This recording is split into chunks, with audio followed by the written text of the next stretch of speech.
welcome to another episode of Kill James Bond.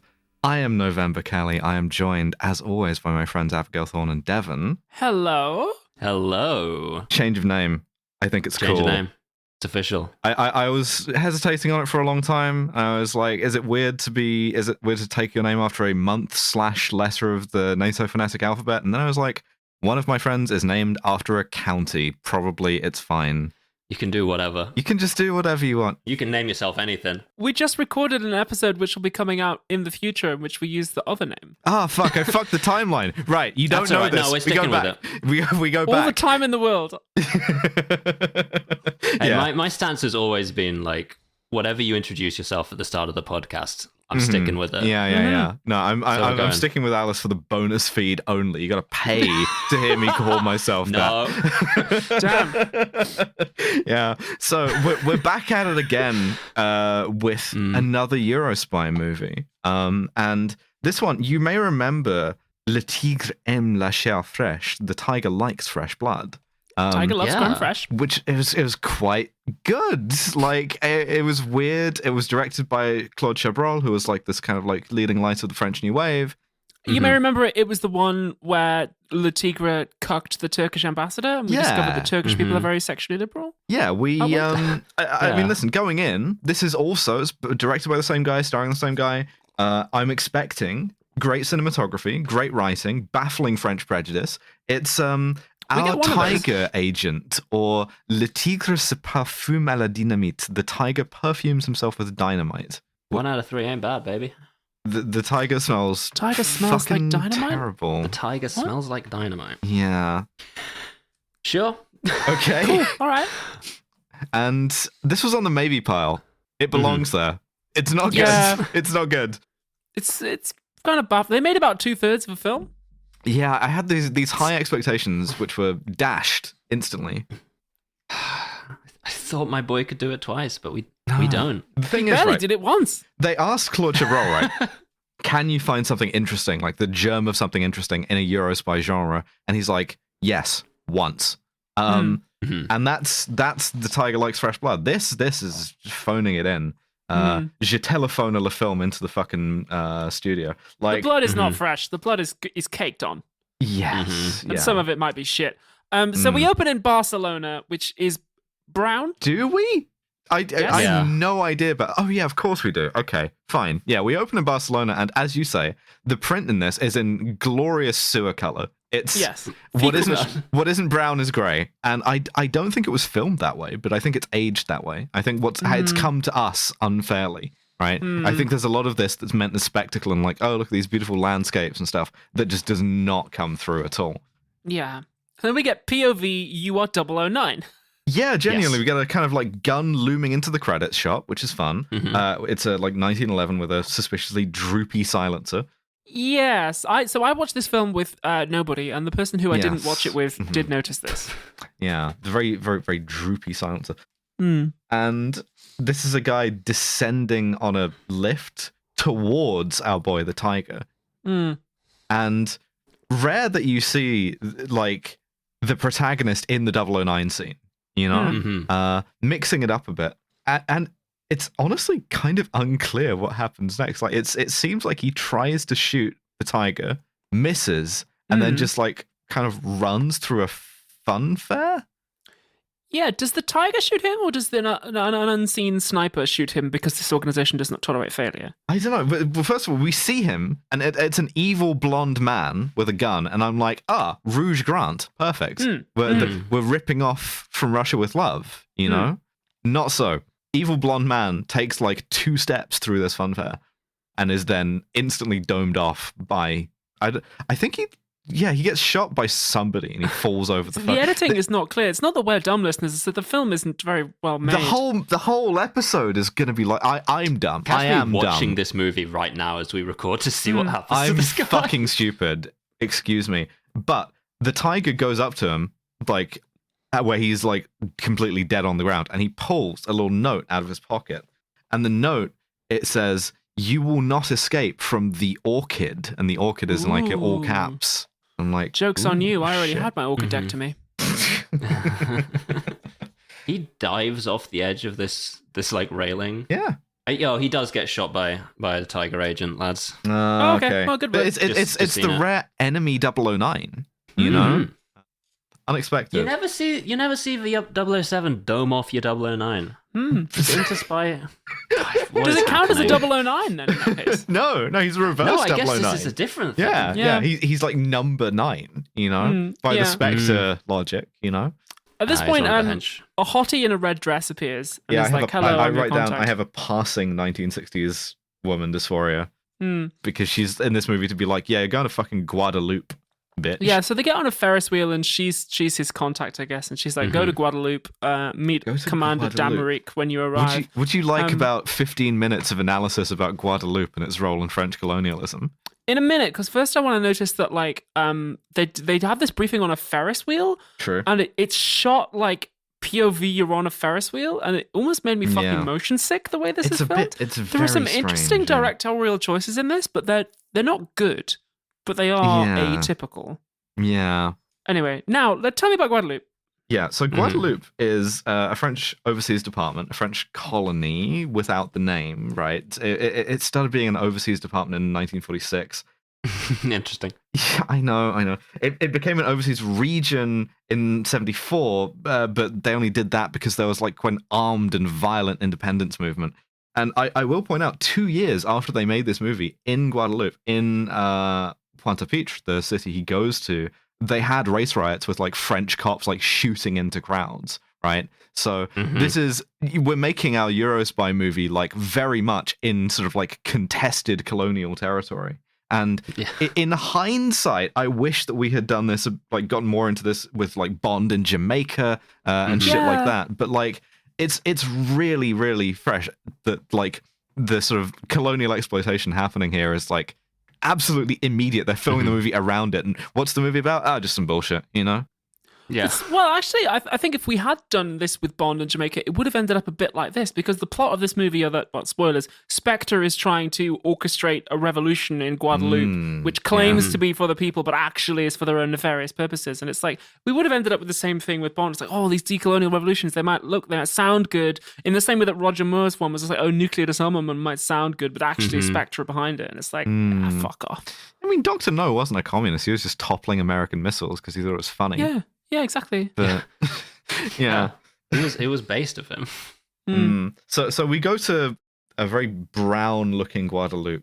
I mean, the print it's full. It's like they covered the lens in like wet tea bags before they filmed any of this. Like you see this like beautiful like this beautiful like 60s airliner touchdown through like a haze of shit onto like a perfectly brown airstrip, and you're like, this is a place that's supposed to be beautiful because of the way that you're filming it, and it has not held up. And it's a real shame. So he meets Commander Damaric, takes him to a boat, and the editing at this point, instead of having if you did this in a Bond movie, right, go, okay, Mr. Bond, we're going to take you to the boat now, you would have had a shot of like the nice car sweeping down the road, you would have had the like the strings soaring, you'd have had a shot of the yacht out in the bay, maybe, then we'd cut to the yacht. Instead, we have like close up on actor, close up on actor, close up on actor in a different location. No establishing shots, no flair, no passion. Like, you don't give us a shot of the water. There's no music. It's so like, what the fuck are you doing, man? But you know why? I have a theory about this, and this will come up a few times. No money, 0 francs, no dollars. Like, no money. When the money runs out and you can't get the establishing shots, then you have to try and salvage it in an editing room, and that's what I think has happened. They only brought up portrait lens. We don't have a wide angle. But also, it makes the pacing of the film really weird, because it feels like we're just fucking sprinting, and I'm like, whoa, like, show us some Guadeloupe, man. Like, paint by numbers, give us a shot of a beautiful car, like, you know, show us the sunrise, something. Like, but no, next scene, go. Next scene, and this is like pure Bond lift. It's like, well, check out this Navy stuff, right? Because you like that. It's a secret Navy ship concealed in an ordinary boat.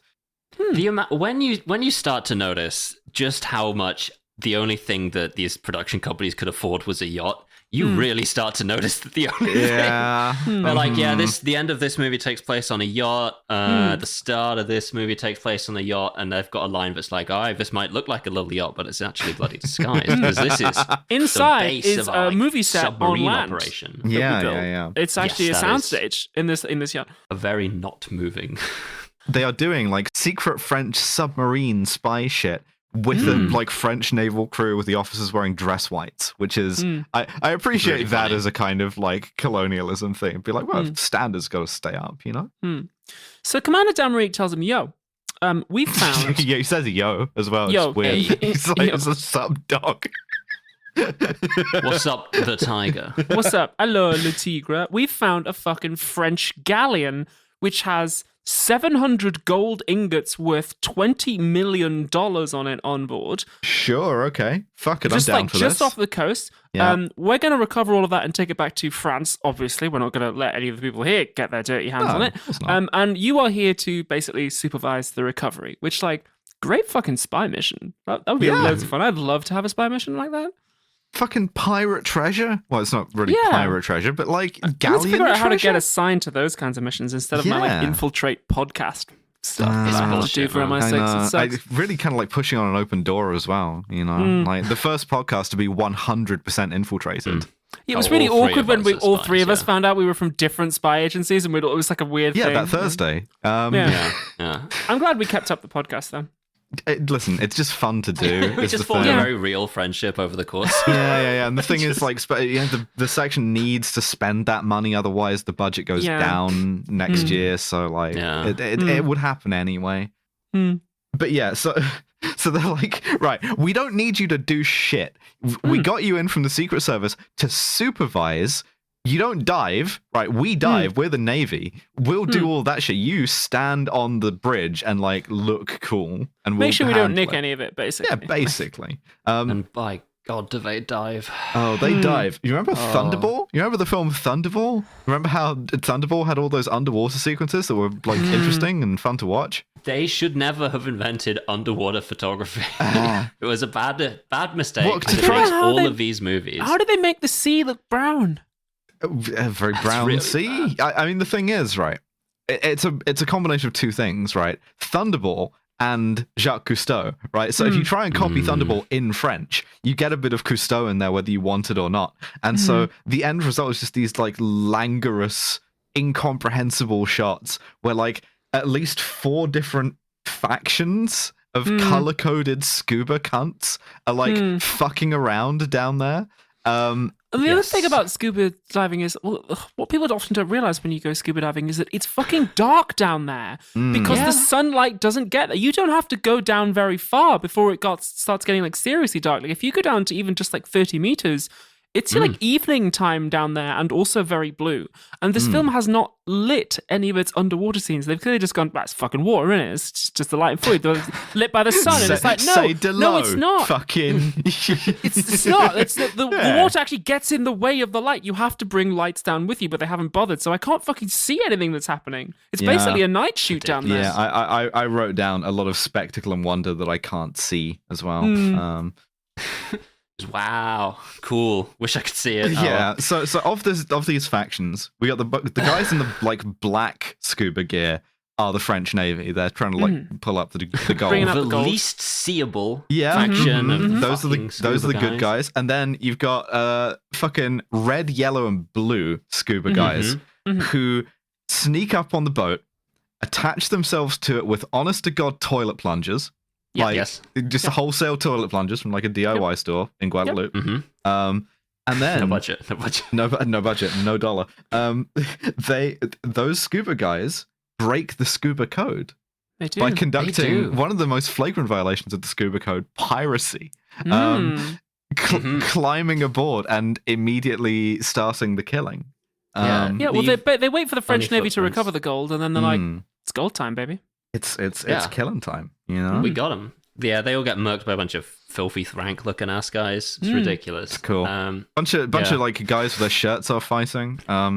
They all get like put underground and put below decks, and then there's this really beautiful humanizing moment of all of the goons that have just done this, like having a little sing song on the deck. Yeah, what was this? I didn't really appreciate that. It's just like the boys being like, they're not even singing any words, just la la la.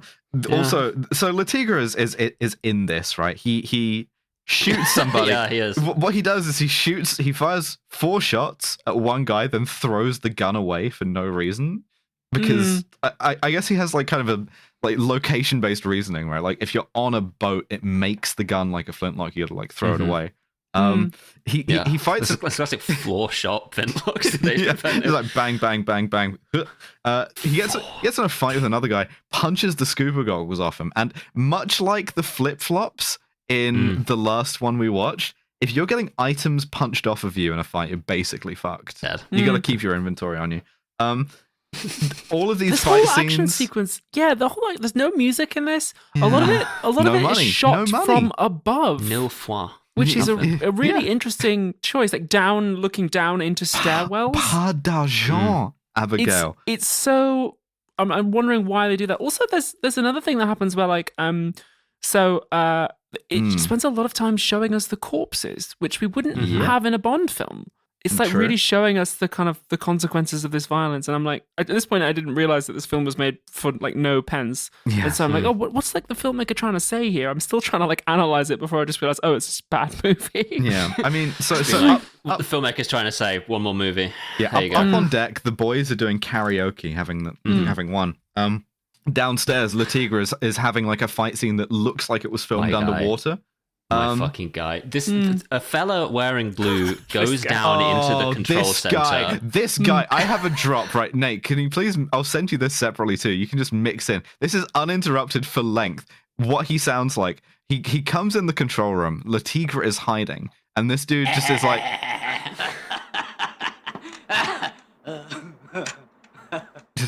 this is what recording fucking Spy Kids is like next week. He's just like destroying everything and laughing like this the whole time. He's having such a good time. Did you just go here, mate? It's sort of contagious, actually. Uninterrupted. Yeah. He's just he's really getting into the whole piracy thing. Yeah, and then Latigra like grabs him up. And garrots him.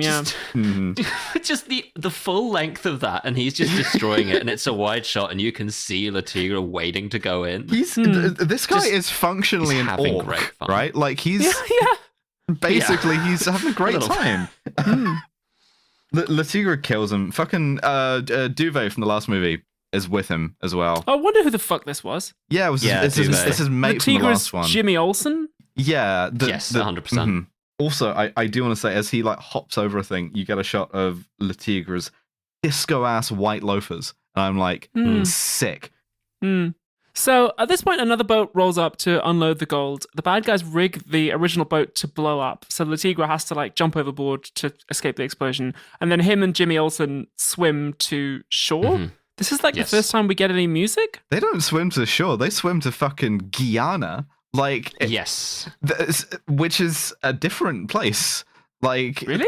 Later on the same island, Jimmy Olsen sees like a sort of old prison, and Latigra goes, "Oh yeah, if you like murdered your sister or something 20 years ago, they would have sent you there." Which he's alluding to like Devil's Island, the kind of like French prison transportation places, like like in Papillon, a different country, whatever.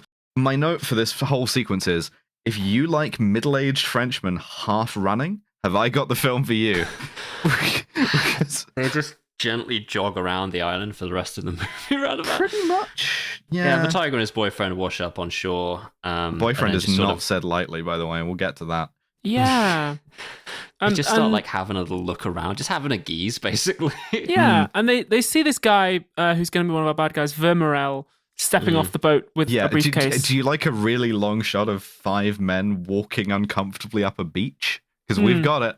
I know. We saw those 4 men earlier at the airport. I forgot to mention. He like gets off the plane and like 4 large men are there watching him. Like, check it out with 4 men.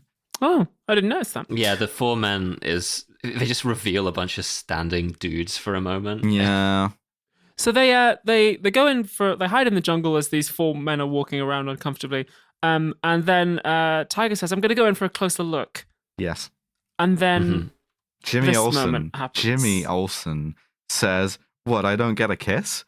And Le Tigre runs back, gives him a peck on the cheek, and then goes back to infiltrating. France, greatest nation in the world, number one, no question. Rampant homoeroticism makes for a better spy movie. James Bond would never do this, and it's why he's a worse spy. Is this a French thing, or? Yeah, all French people are gay. Twink Q, and he should have done it. Yeah, it's a thing in France. If you go to France, they don't actually view it as like normal to be straight. Kind of the opposite, actually. Great, I need to make a note holding hands with your boys back there. Go to France. So at this point, Vermorel goes and meets Sanchez, who is a kind of like deposed dictator. Earlier Latin stereotype that you sometimes see in like sort of Hays Code movies of like sort of genteel, well-mannered, like Latin American dictator. And he says, "Oh, we're taking delivery of like the gold of oppression." And looks sort of meaningfully at a very attractive woman wearing a kind of geisha outfit across the table. And I go, "Oh, these are communists." I see. Communists? Yes. They're going to be guerrilla fighters. So the plan is that Vermorel is from Spectre, or in this case, the Orchid. They have a whole bunch of guns, and they're going to take this gold from Sanchez and give him a bunch of guns to kind of establish his revolution so that he can become dictator. Sell him some tanks as well, which are made in France, which is interesting kind of like fifth column enemy within sort of anxiety, you know? Like, the dark forces within the French state are arming its enemies. Part of this deal is going to involve an American billionaire named Mike Mitchum, who I couldn't catch what his role in this is. Is he like brokering it? Is he delivering the guns? Like he's just around. Really funny. He just like fucks around. I always love when I'm listening to a subtitled movie in a different language and they have like a white guy's name. They just like French, Mike Mitchum. French. It's really good. In the exact same tone as Mathieu Amalric saying Quantum, Mitchum. Mitchum. So Tiger's overheard the plan. At this point, Jimmy Olsen is being a peeping Tom. Yeah, he's watching some more of the guerrillas, like with their tops off. And what we're seeing here is like wet communists with their tits out. And here's the thing, right? It would be hypocritical of me to say that this movie has a thing about female soldiers, right? But like, I'm trying to thread the needle here. When I do it, it's progressive, right? And it's not misogynist. When this guy does it, it sucks. Well, interestingly, Tiger is jealous because he comes up and he says, "Oh, you like soldiers now?" And Jimmy's like, "No, obviously I'm gay." Like, of course, yeah.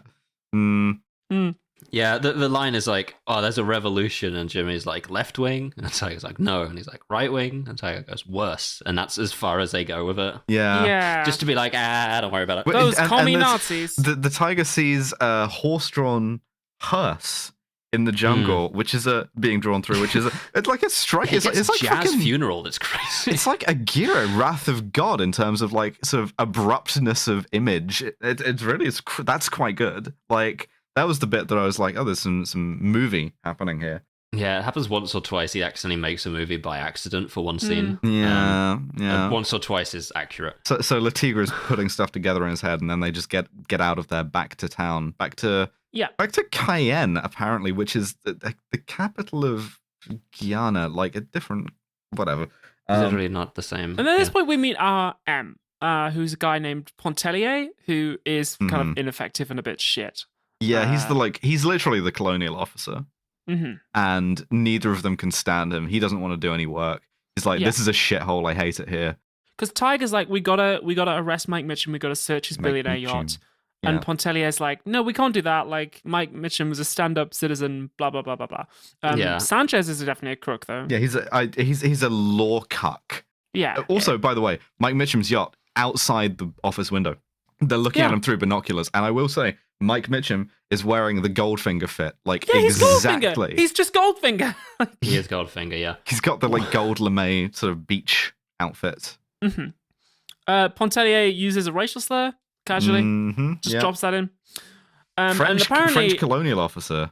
Yeah. When he reveals that the other guy he's thinking about is Sanchez, the guy's like, "Oh, now you're hitting the big time. This guy sells precious wood, tin mines, and wholesale lemon soda." just like really like put upon kind of like backwoods colonial officer being like, "Oh man, this is the real money out here. Wholesale lemonade." These motherfuckers love ting or something, I guess. I learned the French word for tin off of this détain. So apparently, the deal between Mike Mitchum and Spectre is going down tonight at a Chinese restaurant. So Tiger goes there to sort of snoop around. He gets captured. Oh my god! Okay, so this sequence, he does get captured. First of all, there's one interesting shot in this, which is as he's coming up to the Chinese restaurant, which exists as wholly just like meeting place for crooks because nobody goes to it. Yeah, the joke is there's no Chinese people on the island, so nobody goes to the Chinese restaurant. It's like abandoned, but you can just go there. Yeah, I was expecting more racist Chinese bits, but no, in this case. You get like an interesting shot through the sign from above, and then he kind of wanders around for a bit. He does. He gets jumped, and there's genuinely a shot where he looks exactly like Joe Biden, having lost his place. There's just where his arms at like right angles, just sort of looking around a little bit. Yeah, just like confused old man. And then 30 guys come out of the woodwork and start kicking him, and I recorded that for my own purposes. he gets captured by Mike Mitchum and his boys. He does, and he kind of he does the kind of like brassy interrogation sub thing again. Mike Mitchum slaps him, but in the funniest possible way of slapping him, like he's challenging him to a duel. Like he goes like backhand, forehand, backhand, all in one motion, which is like very funny. Love Mike Mitchum. He's really good. Attached. Yeah. And Mike's like, listen, you got to tell me this information because it's my birthday. I'm a little birthday boy. He says it's my birthday and I don't want to spend all night torturing you. I want to go and have a drink. Yeah. It's so funny. I really, Can we wrap this up? Because like I've got a party that I need to get to, you know? And an ultimate kind of like shithouse thing to do.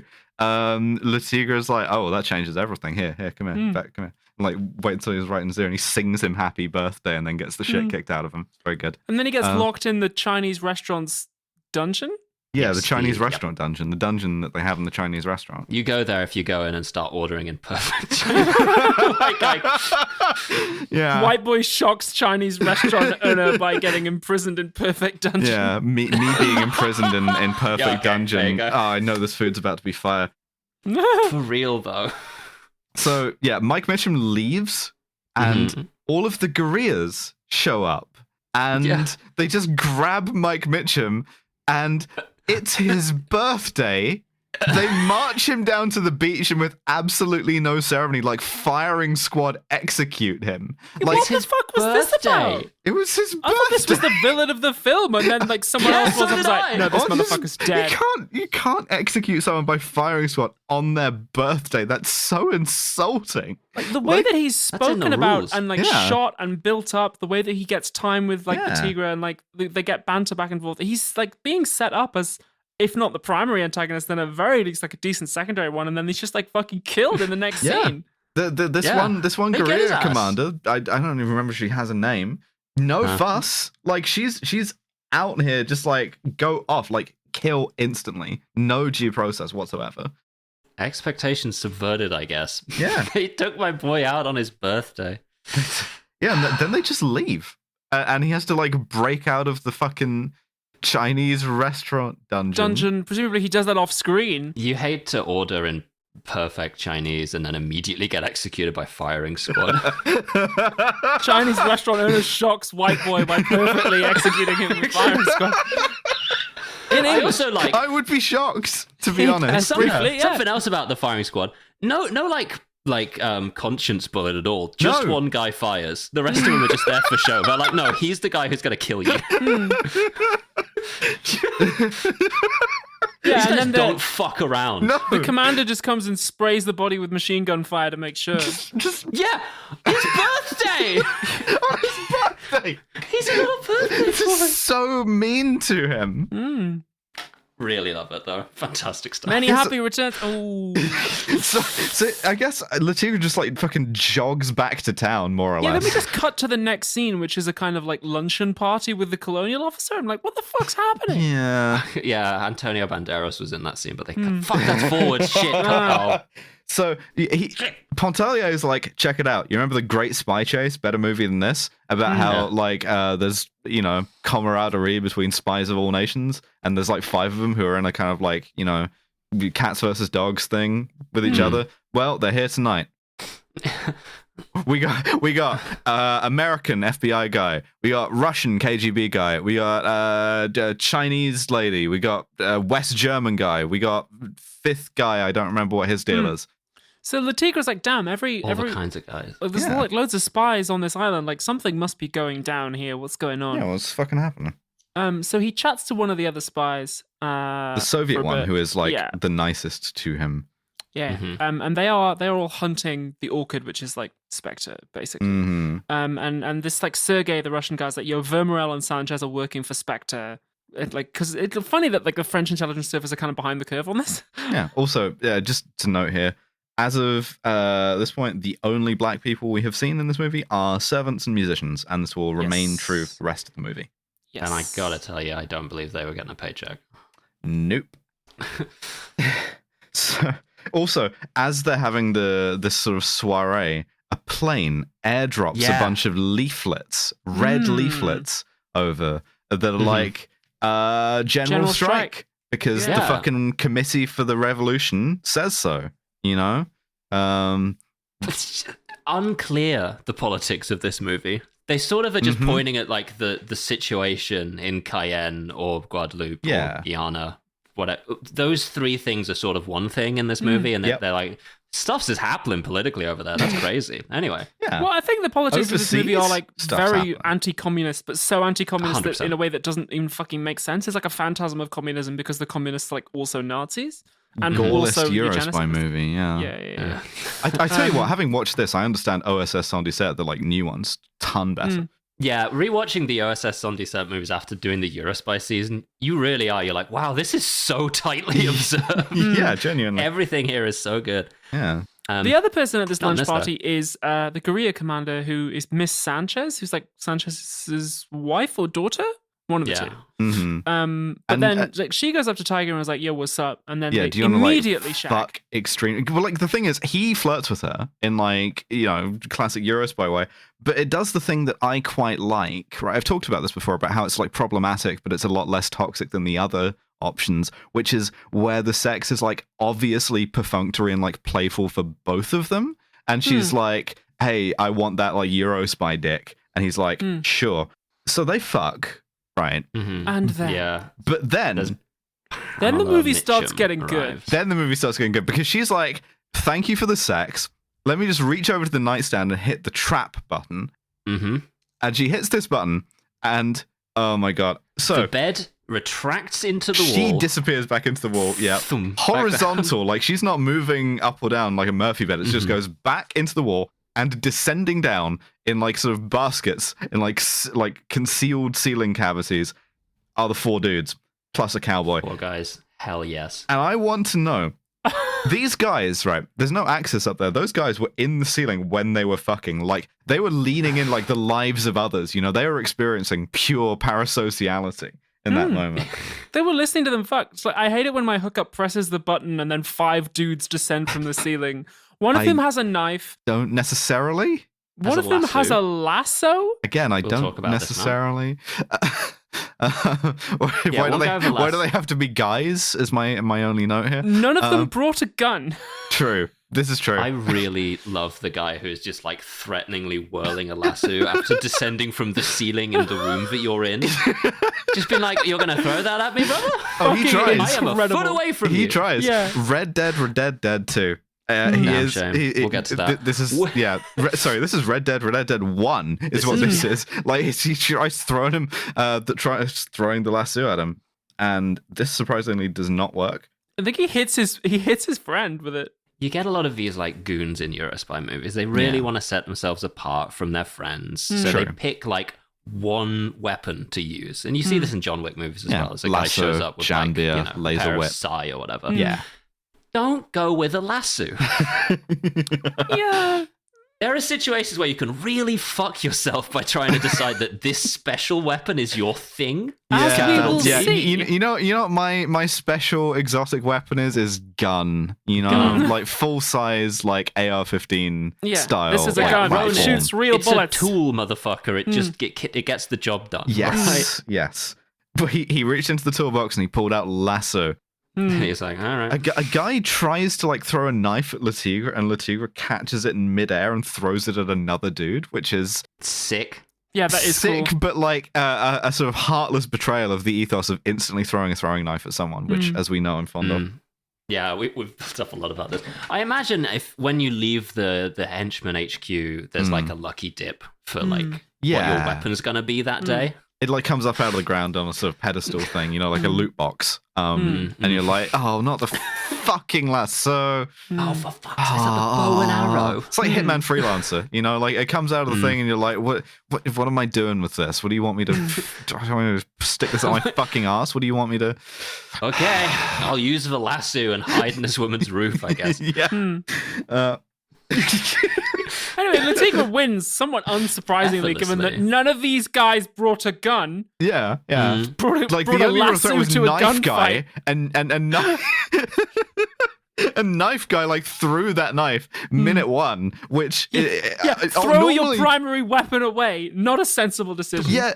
Normally I'm in favor of throwing knives, but like in this case, it's really like now you don't have a knife and you are the only one who brought one. Like you can only throw your knife if it's not the one weapon you have. If it's like a designated, like if it's in inventory as throwing knife, then fine, obviously throw it. But like this is just like a regular knife, you know? You'd struggle coming down as the throwing knife guy because you have to like face away from him and then rotate and throw it. Yeah, difficult. Come down just like resolutely ignoring the tiger for a second or two. We get some interesting shots here. He fights this guy because the French Navy put the town under martial law. They just shut everything down, that's and what that was. we get a really surprisingly, compellingly good shot or two shots of. Yeah, you see some graffiti of La Grève Obligatoire, like mandatory strike, with a fucking shark nailed to somebody's wall, right? Yeah. And you go, Jesus, okay, I guess I'm going on strike then. And then we pull out and we see that there's 4 sharks, like in sequence, like nailed down this street. And you're like, Jesus Christ, if you're doing Spartacus shit to sharks, I'm not fucking around. Like I'm going on strike. Like it's just like fair enough, man. Yeah, if you care to do this to like endangered wildlife to prove a point about labor relations, I'm fine. Yeah, I didn't like this. It was sad. It made me sad. I like sharks. You shouldn't do that to animals. I mean, sharks were harmed in. They were, and they're fucking real too. It's such a shame. It's also kind of like anti-trans threat. Kind of nailing a blahage to a door. Oh, Christ. Yeah, I mean, this did start off the shark reformation, so, you know, sort of a mixed bag historically. Shark Martin Luther King nailing a shark to the sharks door. and Luther King. What, King? Martin Luther different Martin Luther, for fuck's sake. Oh fuck! Yeah, sharks and Luther. Sorry, like my brain just like auto completed, and I mixed up Martin Luther with Martin Luther King. That was a different thing. That was like the shark struggle for civil rights. My predictive text. They wouldn't do that by nailing sharks to people's door. That was fucked later. So fucking. While the town is shut down, Mike Mitchum's widow is coming into town, and the Americans, the FBI, have like told the French about this, and they're like, listen, we're gonna like take control of this. It's fine. Don't worry about it. Hello to Mike's 10 out of 10 blonde American smoke show widow. Oh my Mitchum. God. How are we doing? My Hello. goodness, this woman. Margaret Lee. I have 1960s woman dysphoria, is the thing. But yeah, she gets into town, and we just have 1960s woman lust. No, it's I want to be and to fuck. Like it's both. It's both. You know, that classic combination of emotions. I will say this starts off a bit that like retroactively makes OSS 117 Rio ne répond pas much funnier, which is the one recurring joke in this movie, and I think it's intentional, is American accented French. They go nuts for it. The whole rest of the I gotta drop here to show you. The whole rest of the movie sounds like this because Pamela Mitchum talks like this. L'Orchidée et la Révolution n'ont pas besoin de génie, Père Morel. Elles ont besoin de serviteurs capables, dévoués, prudents. Elles ont besoin de serviteurs capables. It's white woman speaks perfect French. That's hot. It's hot. This is the shit that gets you put in the fucking dungeon, Chinese as far as I'm concerned. Yeah, I like it. The Cajun restaurant dungeon. During that scene, she's telling off Vermerel because he's like fucked up sending the gold to their boss or something. Oh, and there's a funeral. This is scene, another one of those scenes where you see, like, in real time, a guy realizing that the organization might not tolerate failure. Yeah. He's just like, I just went out on a limb and did this. And she's like, Vermerel, we don't need a fucking genius. We need dedicated servants. Vermerel, touche le plaque métallique. But so, what happens is... Touche le plaque. Touche le plaque métallique. The deal is that there's a funeral for Mike Mitchum in the one church in Pointe-le-Pitre, and Le Tigre goes to this and immediately clocks that the coffin's full of gold. That's the bit they're doing, and so cool. It's very cool. Just opens the coffin. Is containing the canonically $20 million ton of gold. Yeah, and imagine if he'd been wrong. Is the thing because he fully coffin flops this situation. Yeah. Mm-hmm. Yeah. Instead, he has the coffin taken back to the bank, and in the sort of in the car. Wow, fascinatingly heavy corpse your husband had. Your husband, very dense man, made primarily of osmium. Very funny to arrive at the bank with a coffin and say, "I'd like to make a deposit." That's very funny. They'll put anything in those safety deposit boxes. The high-end Swiss banks, you can really do try to squeeze a coffin into a wall of safety deposit boxes. This is where we get the reveal because Pam tells off Vermerel, and they're both orchid. And Pam is like, you fucked up. We may or may not tolerate failure. Yeah, cette organisation ne tolère pas de... what's ne failure? Tolerate pas le failure. Yeah, this sets a little status effect on Vermerel, which means that for the entire rest of the movie, he is a man who believes that the organization he's part of might not tolerate the failure he's just done. Yeah. Every single scene of Vermerel, there's you could tell it's kind of playing on his mind a little bit. Yeah, he's sweating. He sort of has a little bit like George Osborne energy, but you know how George Osborne sometimes just looks like a little bit sad. He never really got over that Thatcher died, and he's always worried that at any moment the people of this country might realize how many of them he killed and might exact justified revenge upon him. Possibly, yeah. He always looks like a little bit sort of sad and put upon. That's what Vermerel's bringing. I will say, in the course of her touche le plaque métallique speech, she does slap him, and she slaps the slapping disparity in that family. Striking, right? The husband, bitch ass slap, dueling slap, sir, have you no honor slap. Her slaps. Full-throated. Good lord. Yeah. You can tell who's doing the slapping in that marriage, is all I'm saying. Oh my god. Yes. Cause Tiger is following them in the car sick as a E-type, a very browny type though, because the print. Yeah.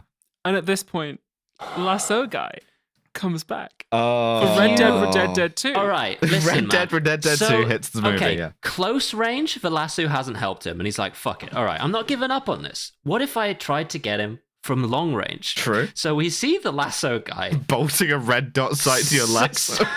Successfully lasso the tiger as he drives by in a car. He then gets him round the neck. Obviously, immediately gets pulled off of the place he was stood on. Because the car is going at car speed. Yeah. And he gets dragged behind it for several feet. Yeah. It's like, dude, before they just push the brakes in the car and come to a stop. This is cowboy excellence. This is a Kaufman star. This is a fucking Kronstein rosette. Both of those happen at once. It must be the opposite of a Kronstein rosette because he completely eats shit and fails. And in fact, they get out of the car to look at this guy who's just died. He's on the ground who's been fucking degloved over the course of this fucked up assassination attempt. And because the bad guys planted a bomb in the E-type, the car then explodes. Well, no, if Lasso guy hadn't done this, Tiger would be alive. That's not the order of operation. What happens is, right, he like lassos him, gets around the neck, gets pulled off, gets dragged down the road. And then they get out of the car, they go back, and they're like, damn, this guy's degloved as fuck, but he's still alive. And then a sniper in a tower effortlessly shoots the cowboy dead. In the middle of the head, he dies. The classic Owlman in Hong Kong thing of like, you have a guy with a sniper rifle to back up your first assassin, and you use him to shoot the assassin. Why not shoot the tiger? Shoot the tiger. We had this in the last free movie. You've got one bullet, and you've got your captured henchman and the guy that you need to kill, and you've gone, I'm taking out my henchman. He's gonna talk. He gets him like set perfect, like center of the forehead too. Like, yeah, man. And the tiger just like spins, shoots the guy. He falls off the tower, and then the car explodes. Imagine being in the meeting, planning this fucking assassination. Be like, right, step one, we're gonna plant a bomb in their car. Cool. What else are we gonna do? Well, I really want to use my lasso. The lasso guy went rogue. I think he was like, I can prove the lasso is useful, all right? You motherfuckers, you're not supporting me in the workplace. I am going to go out there with my lasso and I'm going to solve this fucking problem. The lasso guy saved the tiger's life. Yeah. If he had done nothing, the bomb would have gone off and they would have won. He gave his life to save James Bond.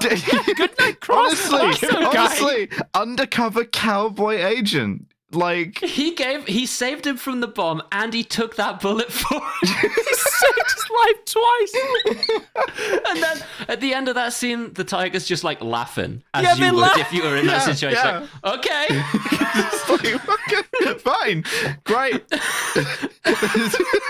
Like, if you tied the other end of the lasso to a tree, you would have broken his neck instead of just holding it.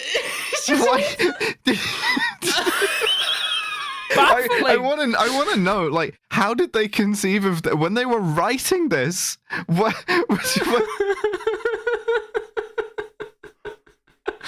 I guess it's meant to be a comedy, and this is the funniest thing I've ever seen. So fucking mission accomplished. Big ups, Claude Chabrol. Done it. This will be the episode art. It's him originally getting pulled off of the It's an incredible shot. Oh my god. All right, but positive mental attitude off the tiger. As far as I can tell based on my notes, he immediately goes to Vermerel's locale. Yeah, the zoo. It's the zoo. Because Vermerel runs the zoo.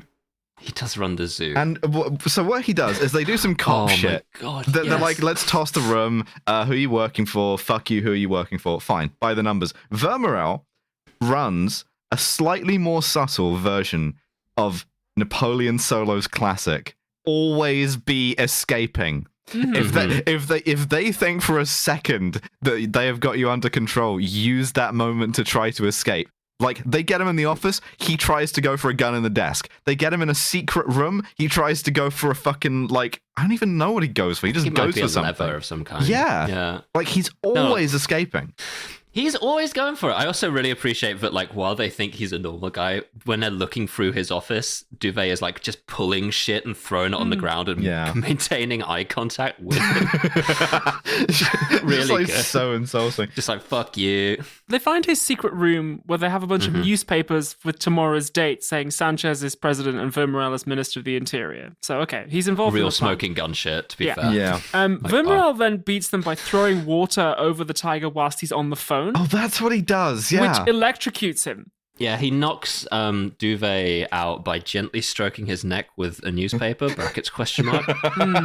He puts Duvet in the device. Yeah, the printing press. Printing the literal guillotine. press, yeah. He's going to get pressed. Yeah, and he's getting... But he doesn't. No, he doesn't. Because, Latigra... Tomorrow's obituary is you.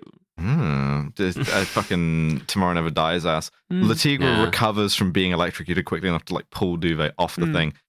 But as Vermerel's escaping... Also, I just want to notice this, that at no point during this process did Vermerel disarm the tiger. He still has a gun with him. Has a gun. Vermerel doesn't use it. Walking away, and he's like, by the way... I'm a Nazi, and again, the OSS on set bit of like the Nazi shit coming out of nowhere is like much fun. By the way, I am a Nazi Heil Hitler. It's pretty really much like two really clean drops of both of these. Abby, can we get one from the road? I'm good. Fuck. We'll get you. Yeah. But he does just be like, yo, that's my plan. And he says that the tiger is from an inferior race. Yeah, he does. And this baffled me, right? Because so the actor playing the tiger is Jewish. Yes. I had to look this up. And admittedly, right, if you're a Nazi, I imagine you're devoting a lot more of your like time and thinking into clocking whether or not someone might be Jewish, right? But like, it's true. It genuinely barely crosses my mind. Yeah, did not occur to me. And so he's Vermerel, who has dark hair and dark eyes, is telling this guy who has dark hair and dark eyes, the man of the future is going to be blonde-haired, blue-eyed. He says to him, "You will never be blonde," which is some insane fucking turf shit. Funny. And he's not blonde. He's not blonde either. Like, it just, to me, right, I didn't clock that this was like anti-Semitism for a second, and I was just like, you're just hitting the racism button on a guy who happens to be French. Like, just be like, yeah, this guy's from a different race from me. French, I guess. And those guys will not go, they will not see heaven. Like, yes. Also, Vermerel doesn't kill him at this point. I'm like, why not, dude? He just leaves. He's like, clocks him as Jewish, is anti-Semitic to him, and then leaves. Walks away. Just leaves. Yeah. Cool. Odd. What? So having left the good guys alive, strangely, the good guys then like search his office and find that he's been sending 20 sharks a day. Yes. To Hamburg Zoo. Yeah. And Hamburg Zoo has been sending sharks back. 20 sharks a day. That's so many sharks. That's so many fucking sharks. What the fuck? Like, how many sharks is that a week? just like in Hamburg Zoo, and they're like, "Do you want to see our shark exhibit? It's fucking massive." We have 140 sharks a week, 560 sharks a month, 6,720 sharks a year to Hamburg. Just like in the Hamburg fucking Tiergarten, and they're like, "Do you want to see 6,000 sharks?" And I'm like, "Well, kind of, but why the fuck do you... little German boy walking into the fucking like Hamburg Museum being, "Mein Gott!" As the sharks are like sardine tier crushed into this fucking enclosure. Either that or Hamburg has some very cheap cat food. They're huge in on the soup, I think. Oh, horrible. But he goes, "Well, what the fuck?" Imagine the fucking plane space you would need. The fucking Afghan evacuation level airlift you would need. 20 sharks a day.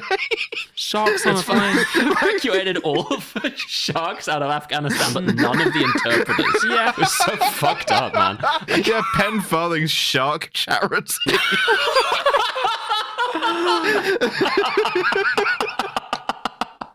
Well, I gotta take care of all these sharks. Yeah, just it's kind of perverse to put a fish on a plane. That's not right. They shouldn't be up there. That, man. Oh my god. But anyway, they find out, actually, he's sending a shark to Hamburg right now. So they call the airline and say, put a freeze on that shark. Stop that I guess shark. they're sending 20 of them a day, so it's like 20 any separate point during flights. the day, you could just be like, stop that shark, and Yeah. it would probably be accurate. Like one shark every hour and change. Yeah. Calling the French embassy and being like, "Look, there's a cargo plane with a shark being put on it. Stop it, bring me that shark. I need to figure some shit out." Yeah. You can just say any shit you want when you're a spy. Yeah, they take the shark to a hospital. The doctor is doing bits. There is a little fucking thing here that I do want to highlight, a little bit of French chauvinism as they go, do these guys have a hospital? Speaking, of course, of the capital city of a country. Ow. Yeah. And they do. They do. They have one doctor who is doing bits and the most astoundingly beautiful woman I've ever seen in a film. Yes, very busty nurse. Yep, busty nurse, busty French nurse costume. Bark, bark, bark, woof, woof, woof. I have COVID. Things of this nature. Milk, Big Mummy Milkers. Yes. And so he brings the shark in there and they fucking like the shark is encephalogram it. Which I do not approve They x-ray it. They x-ray the shark. The shark is just like strapped to a bench, being like, what the fuck's going on? Yeah, this entire Shark is scene, a dead. shark is strapped to a bench in the foreground, which is kind of funny. Wait, so they just that's a real shark they've killed for the movie. just So. sending Yeah. Hamburg Zoo 20 dead sharks a day because there's no provision for keeping them alive.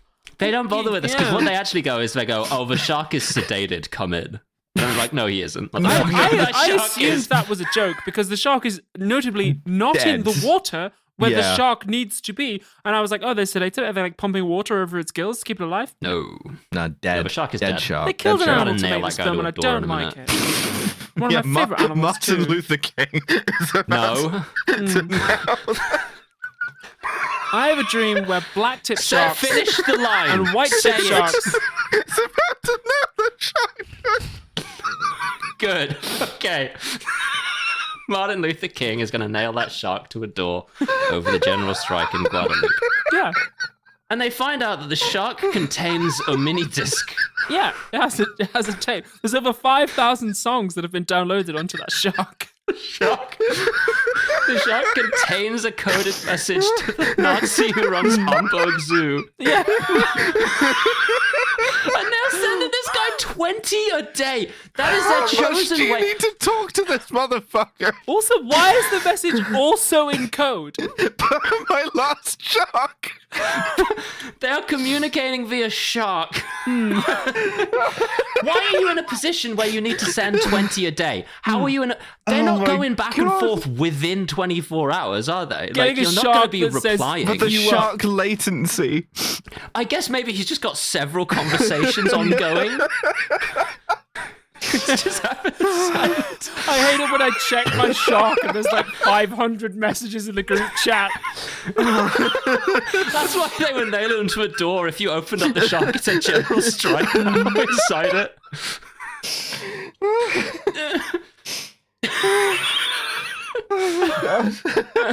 They were... Oh, it takes a bit, but they've got two funny ideas in the middle of the movie. When I started watching this, I was like, don't even bother with shit. And I was so wrong. I was so wrong. Oh my god. Okay, right. So but somehow, put it back together.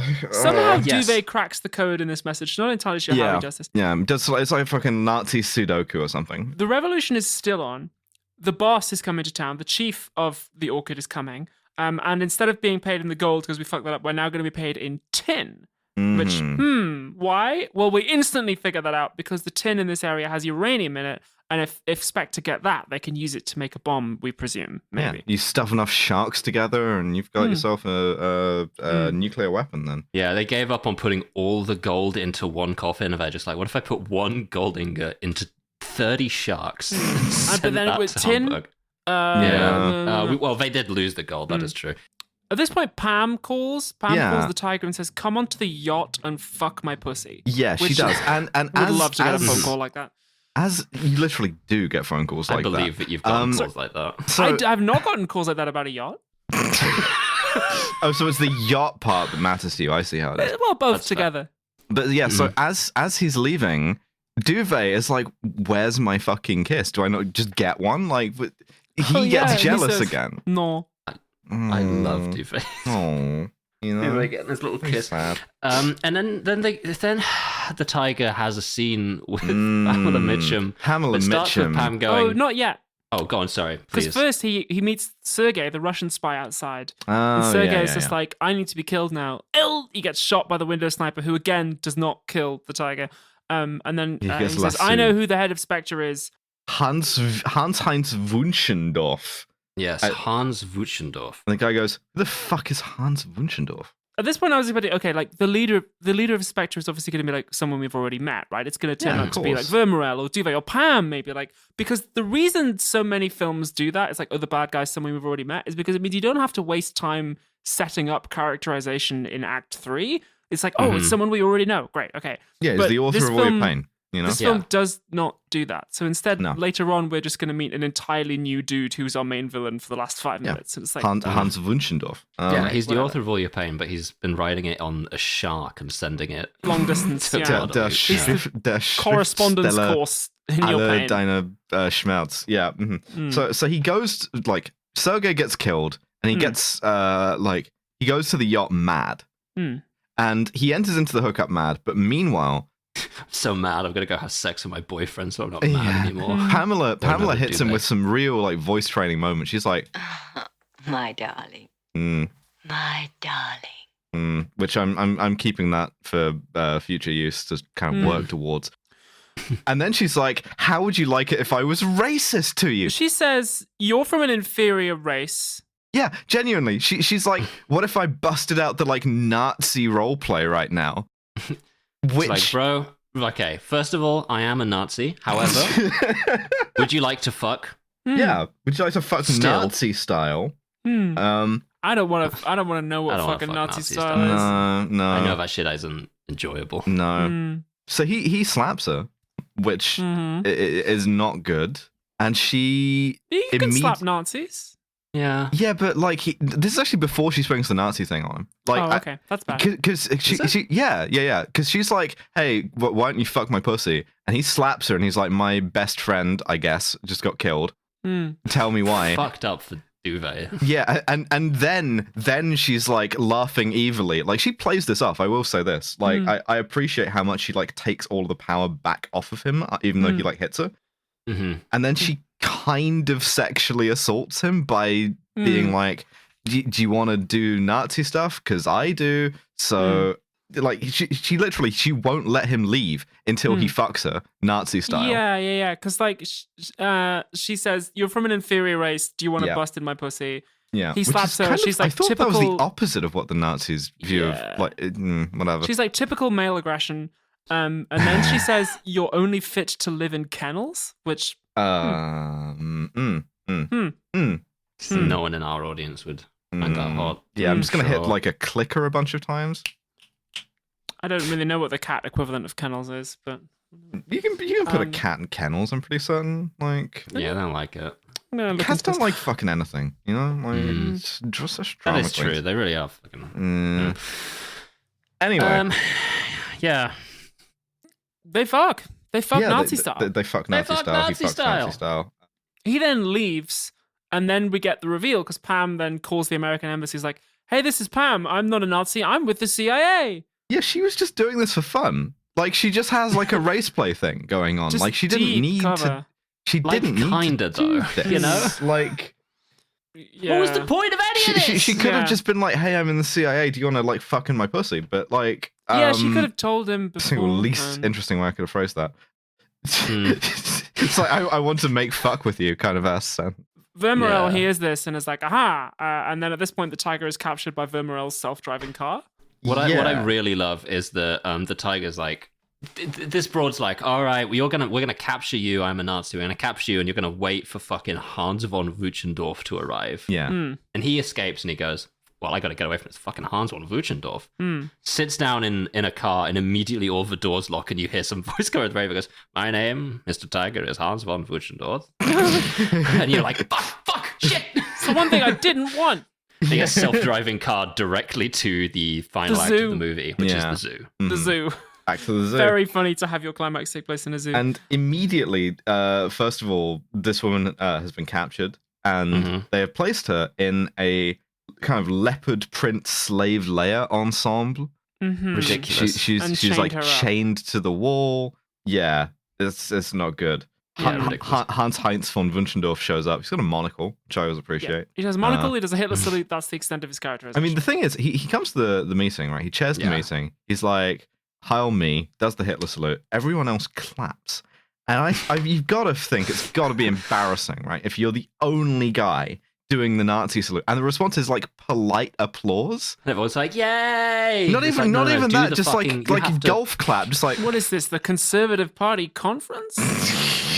What is this? The Labour Party? The Conservative Party. What is this? The Labour Party genuinely looks about 5 seconds off killing himself for this entire scene because like the gold shit went down, and like Hans Wittgendorf's like, "Bro, how are we sending the uranium?" And he goes, yeah, he honestly does. Just has to be prompted. Like a guy has to like nudge him to be like, he's talking to you.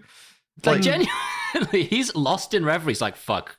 If anyone's not going to tolerate failure, it's this guy. Yeah. Oh shit. He's thinking about all the objects around her that might be concealing a metal plate. He just goes, fuck it. The uranium's in the cage bar. Fuck yeah, whatever. Yeah.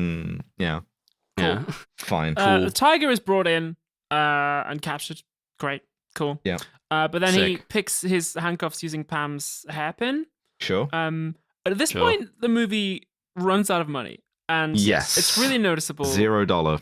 Yeah, because this is the point where we should have our like big climax, right? But Mhm. instead, what happens is we cut to footage of animals in the zoo, and then have like soldiers and gunfire over it. Yeah. Yes. You're supposed to take from this that the French Navy has infiltrated, or has just like, they've started their attack. The rebels have arrived. It's the end of Star Wars. They came. Wow, they heard the thing, you know? Mhm, sure.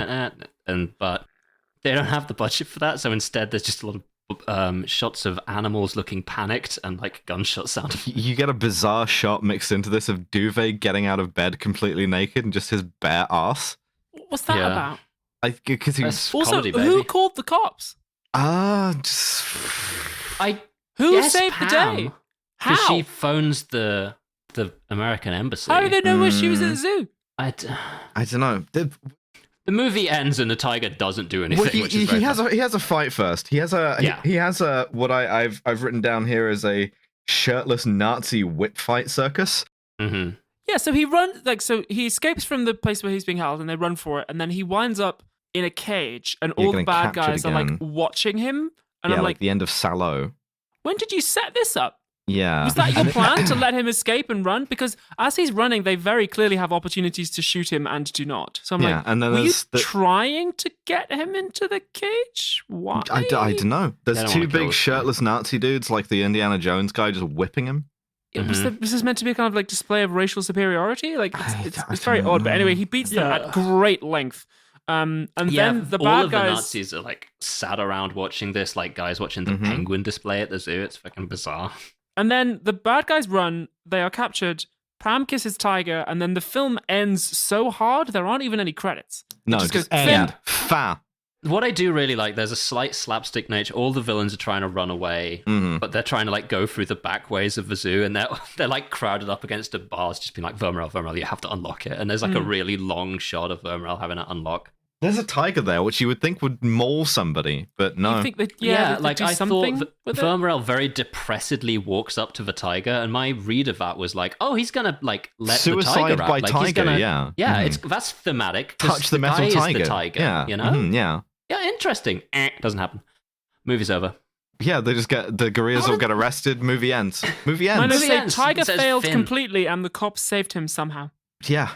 Yeah, I guess that's why they didn't make another movie, bro. I was immediately told to retire by the French government. Yeah. What a bizarre time. This Yeah, the is movie just ends because That they was a just movie. run out of it fucking just money. ends. I'm so glad we watched it. Spend all the money on sharks.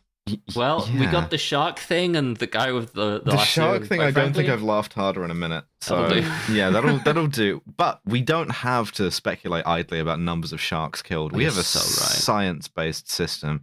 Stands for Sharks. culling of sharks, unprovoked murder of sharks, and murder of sharks. It's called the SCUM system. It stands for Smarm Cultural Insensitivity, Unprovoked Violence, and Misogyny. How smarmy is our tiger agent? And I mean, kind of not very, is my thought. Like, it's too... Not hugely, no. Like, the one woman he, like, actively tries to pursue, rather than coming to him, is just like, he's just like, hey, do you want to fuck? Like... He doesn't really have any like Duvet. lines. He does have lines, but he doesn't have any like ba-da, like Bond lines. Yeah, the line asking if they have a hospital is kind of smarmy, but like also racist. In So fact, the bit where like he hits on the guerrilla soldier lady, he like very pointedly does not really have a line. She just says like, "Oh, can we have sex?" And he's like, "Yeah, I got 2 hours." yeah, that's it might it. be like 1, 2. I don't know. Yeah, just one. Yeah, sure. Yeah, like nothing. All of the jokes are offset to like Duvet, so Yeah. he doesn't even say anything funny really.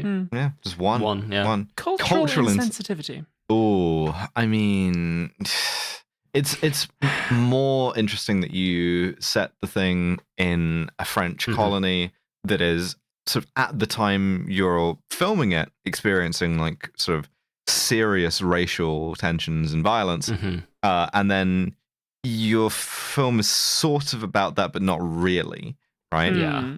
Because politically, you're trying to do like anti-colonial struggles are like necessarily like masterminded by criminal organizations is fucking gross. Yeah. Criminal organizations and Nazis as well, which bizarre. Damn, these communists are Nazis. They're crazy. Cool, man. What? Also, like all your sort of like You're black actors literally and servants and shit. It's like that's not cool. You're literally French. Yeah, literally French. It's I think it must be like a 5. I can't go lower than 6. 6? Really? That. Like that's fucking gross to say that like this decolonial revolution is fucking like Nazi criminals shit. Yeah. It's like Omission Plus because they're in there, but they're all in the background. It's fucked up. Yeah, 6. Unprovoked violence. I mean, well, if you include violence against sharks, of course we do. Which I genuinely do. Aren't. I was very upset by that. This is sharks matter. They do. True. I'm not gonna argue with you. They get a bad rap. Don't worry, they'll be here long after we're gone. To quote Donald Trump. That's true. I just had a Trump sharks quote just on deck for this. Trump. There's a lot of Trump shark quotes, to be fair. Like, he's not a fan of sharks, but he does recognize they'll be here long after we're gone. Unprovoked violence. I mean, towards humans, not a ton. Almost none, even. Yeah. I would even put that down at like 1 or 2 again, and I'm struggling to think of what justifies the 2. Should we say 1 and then bracket 7 sharks? Can we add 2 for animal cruelty? Yeah, go on. Animal cruelty 3. is fucked. Yeah, you're right. 3, fine. And then misogyny. One thing we didn't mention is that at one point the tiger does actually just sexually assault a secretary. He just like slaps her on the arse. Oh, I completely missed that. Yeah. No, he does. Yeah, he definitely does do that. Mm-hmm. So that's at least a 2. That's an on-camera sexual assault. Otherwise, the sex in this is kind of perfunctory. It sort of happens because they're like, all right, we need to have a scene where the tiger shags now, I guess. Yeah. And both times he's... Well, both times the women are committing rape by deception on him, so... Yeah. All of the women in the film are like sex pretending to be a Nazi, which you would not think would be as successful a tactic as it turns out Interesting. to be. It's the only movie we've ever seen where the 007 gets sexually assaulted more than he sexually assaults anyone. It's true. It's KD ratios for shit. Really odd. But like literally every woman in this, even his contact at the start, like women can only be in this movie if they're like sexual objects, which I think is gross. Yeah. And none of the women really like do anything besides like she's in the CIA, but she gets captured, which. Also, he doesn't save her. No, she's just a cops rat. No, he doesn't. She just follows him when he's escaping. It's quite high. I can't say it is actually pretty big. Especially with the fucking leopard print. It's, 5. Yeah. That gets us a total score of 15, which I think is better than it deserves, but it is a science-based system. I mean, it's worse than the last one. And it's the only one, left in the Tiger franchise. They didn't make any more of these. Surprisingly. It's not with a bang, but with a very sudden cut. Not with a bang, but with a tiger. But with the silent roar of a shark. One of the movies that would have most benefited from the Italian thing of just having like fine. Over the end of it. Just like, yeah. Okay. Mediocre, but we had 2 bits where I laughed really hard talking to my 2 best friends about it. Yeah, good night cross to the fucking lasso guy. What are you doing, brother? No question. What did you think would happen there? Love you. Keep it up. Assisted the forces of good so much ever that he's to win a good night cross good. by mistake. Yeah. Accidental award. It's like the only guy to like win an Iron Cross fighting for the Allies or something, Like... He owned goal so hard that even like the team were like, all right, fair enough, man. Well... We have a Patreon feed. You can send us $5 a month and we will send you a shark with a bonus podcast inside it. And that bonus podcast next time is going to be Tom Walker and Demi Lardner back again for Spy Kids 4. We have all the time in the world. They did another Spy Kids. We just recorded it this morning and it was fucking banger. Incredible work by us. So phenomenal job, us and our friends. Yeah, give us your money. Give us your money. Thank you. Goodbye. Bye.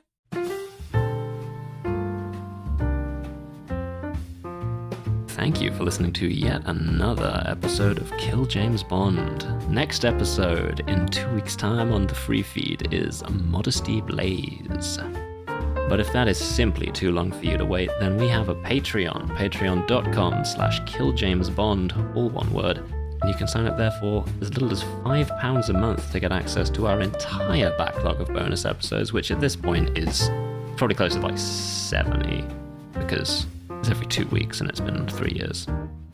And 2 of those episodes that we've done before are Spy Kids 2 with Tom Walker and Spy Kids 3 with Tom Walker and Demi Lardner. And next week, on the bonus feed, we're doing Spy Kids 4 with Tom Walker and Demi Lardner. And I've already recorded it, and it's pretty fucking good. It's pretty fucking good. We frequently realize whenever we pull Tom and Demi onto our podcast that they aren't guests on our podcast. We have accidentally become 3 guests on an episode of BST, and it's always phenomenal.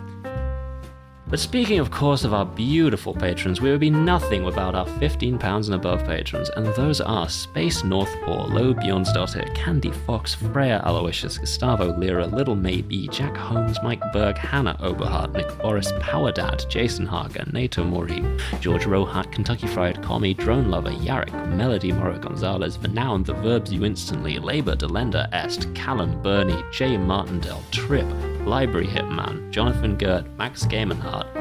I know it's not Gamenhart, brother. It's just literally so rote at this point to say Gamenhart. I'm never going to get it right. Lol. Mothman, Beef Crime, Jack Drummond, Kit Devine, Tarp O's, Stas thinks he's a Medici, Steve Widdershins, Maeve Victoria Roth, Akira, Anne Hedonio, Rosie Can't Fail, Them Fatal, Claire, Artemist, Forrest L. Norfell, Trucker Blondie, The Project, Lenina, Beth, Lucy, Stab, Emerus, NB, Whitney Wolverine, Commissar Ozymandias, Ash, Just the Worst, Hell, A Trans Robot, Viggo Mortensen's Visible Penis, Joy Woo, Zan Hutchin, Violet Cybra, Isopod Gal, Lady Ariane, Annie Ruby, Katie Brobst, Varatsu, Clarification, Ronan, Noblesse Oblai, Connor's Cool Big Sister, John 289, Seng Chen, Sergeant Jack Rum, Alex, Liz and Ash in Florida, Corvid Cultist, Wolfscott, Grendel Growls, Finn Valeri, Wolfie is Normal, Al Irving, Just Philippa, Finn Ross, Robert Greensmith, Abigail, Loz Pycock, Mega Combi, Emily, Queen of Sloths, Turthy, Shit and Die Alone, Josh Simmons, Cheer Up Love Might Never Happen, Zoe Shepherd, Vay, Talkative Tiger, and Lauren Bastin. Thank you so much for supporting our show. We also have merchandise if you'd like to pick up something to signal your allegiance. We don't need the money, but I've made these things because I think that they're cool to own. And you do have to pay to own them, though. Like, it costs me money to make them. There are a set of pins, and I believe there are also still tickets to our live shows on March 8th through 11th of the Charlie's Angels movies. Kill James Bond is Alice, Abigail, and Devon. Our producer is the wonderful Nate Bethea. Our podcast art is by Matty Lubchansky. Our website is by Tom Allen. See ya.